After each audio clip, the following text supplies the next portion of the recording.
नमस्कार, माझं नाव प्रशांत निकम आणि महाराष्ट्र माझा या चॅनलमध्ये तुमचं सर्वांचं स्वागत आहे. मित्रांनो, आपण नेहमीच नवनवीन विषय घेऊन येत असतो, त्यामुळे जर चॅनलला सबस्क्राईब केलं नसेल तर सबस्क्राईब करा, लाईक करा आणि शेअरही करायचं, जेणेकरून ही माहिती आपल्या सर्वांपर्यंत पोहोचेल. मित्रांनो, आजचा विषय इतका वाईट विषय आहे. पाऊस आला हा 4 दिवसाचा आनंद तर आपल्याला सर्वांनाच आहेच आहे, पण थंबनेलवर तुम्ही पाहिलं असेल की बाणाईवरती निसर्ग कोपला आणि भयानक संकट आलं, होत्याचं नव्हतं झालं. कालचाच विषयाचा आपण व्हिडिओ टाकला होता की बाणाईला तिथून कंपनीच्या तिथून एका बाईने त्या मेंढरांना काठीने मारलं, दगडाने मारलं. पण आजचा विषय खूप भयानक झाला मित्रांनो. अक्षरशः एवढ्या भर पावसामध्ये या त्यांनी जिथं वाडा लावला होता, म्हणजे जिथं मेंढर शेळ्या बारकी करडं बसवली होती, तिथे मित्रांनो एवढा मोठा कागद त्या शेळ्यांसाठी नव्हता किंवा त्या मेंढ्यांसाठी नव्हता. अक्षरशः 40 मेंढ्या त्या ठिकाणी मरण पावल्या. म्हणजे इतकं भयानक नुकसान झालं. जवळजवळ एक शेळी वर्षाला 1,00,000 रुपयाचं उत्पन्न करून देते. म्हणजे जर तिला सरासरी 4 बोकडं झाली तर ती बोकडं 20-20 हजारापर्यंत जातात आणि शिवाय त्या शेळीची सुद्धा किंमत 20,000च्या आसपास असते. म्हणजे जवळजवळ बघा तुम्ही 8 ते 10 लाखाचं नुकसान या धनगरी जीवन जे दाखवतात आपले बाणाई आणि तिचे मालक यांचं झालेलं आहे. आणि अक्षरशः दुःखाचा बाणाईने टाव फोडलेला आहे.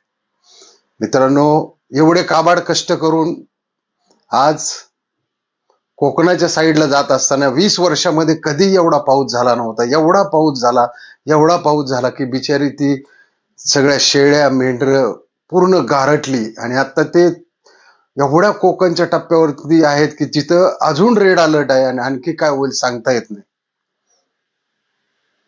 तर खऱ्या अर्थाने आत्ता म्हणजे एक तासापूर्वीच ही मला सुद्धा ही घटना कळली आणि अत्यंत वाईट वाटलं. कारण मी सकाळीच एक व्हिडिओ टाकला होता की त्या शेळ्या मेंढ्यांबद्दल. ते जर कदाचित त्या बाईने जर काल तिथंच थांबून दिलं असतं तर आज बाणाईचे 40 शेळ्या वाचल्या असत्या, बकरी वाचली असती, छोटी पिल्लं वाचली असती. म्हणजे बरं भयानक नुकसान झालेलं आहे त्यांचं. एवढं नुकसान त्यांचं याच्या आधी कधीही झालेलं नव्हतं आणि कोकण ट्रिपला तर कधीच झालं नाही. परंतु एवढा पाऊस चांगलेला आहे, जो कमी दाबाचा पट्टा तयार झालेला आहे आणि त्याने कोकण आणि रायगडला धुतलेला आहे त्या पावसाने. त्यामुळे माणसं सुद्धा गारठत आहेत.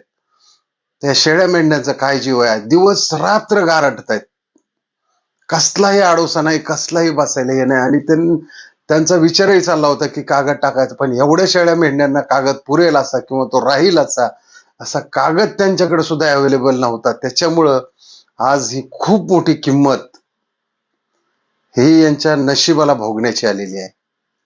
म्हणजे हा निसर्गानेच यांना भयानक एक संकट या गरीब कुटुंबावरती, म्हणजे जे मेंढपाळ आहेत आणि एक खऱ्या अर्थाने धनगरी जीवनाला या ठिकाणी परिचित करून देतात महाराष्ट्राला, किंवा एक धनगरी जीवनाचं खरं काय महत्व आहे किंवा काय काय रूढी परंपरा आहेत.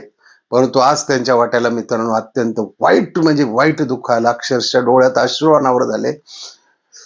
मित्रांनो, परमेश्वर त्यांना युट्यूबच्या माध्यमातून भरपूर पैसे मिळून देऊ आणि त्यांचं झालेलं नुकसान हे 2-4 महिन्यात भरून येऊ. एवढी धनगरी जीवन हा जो चॅनल आहे त्याला रोज पहा आणि त्यांना रोज साथ द्या मित्रांनो. तर चला मित्रांनो, आपण बाणाईच्या दुःखामध्ये सहभागी आहोत. धनगरी जीवन या चॅनलमध्ये आपण त्यांच्या बरोबर आहोत.